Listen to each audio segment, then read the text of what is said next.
and let's see how that turned out.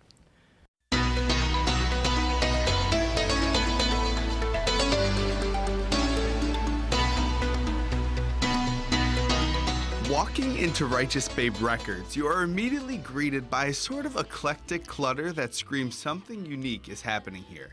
Located in Babeville, a remodeled Methodist church from the 1800s, this company is giving art from all over Buffalo a new kind of home. We're a Buffalo company. We started out as a classic record company. We do marketing and promotion for Ani DiFranco. She's our main artist on the label. The story of Ani DiFranco is only one portion of Righteous Babe Records' history. Ani DiFranco is a Buffalo girl who started playing guitar when she was 9 years old and sort of did very well with that. And instead of hiring a manager from LA, she hired her friend Scott. Instead of signing a deal with Warner Brothers or Sony, she said, hey, let's start a record company ourselves. What followed was a success that could only be made possible in a town like Buffalo. We could get 1,000 cassettes made for $1,200. And so the other thing that we were able to do is we rented, our first office was on Main Street, 400 square feet. It was a room 20 by 20.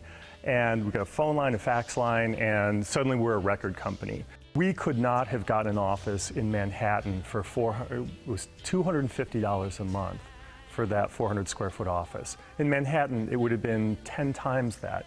So this sort of incubator possibilities of Buffalo really allow small startup businesses to grow. With that success came an attachment and hope for the city that fostered Righteous Babe's rise. You know, you can invest in the stock market or you can invest in your community. And so we saw this Asbury Church, which we now call Babeville, as an investment, a physical investment in the community. It started out as a church built in 1870. Essentially in 1870, no movies, no television, you know, pre-Broadway show, you didn't have the internet, you didn't have video games, so a lot of people's cultural life revolved around the church.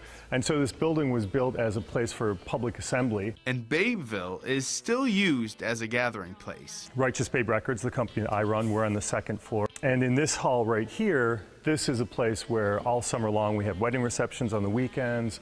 We have concerts here. Doreen is playing in sometime. We have concerts here. Arlo Guthrie will be here in a few weeks. We just had a concert last week.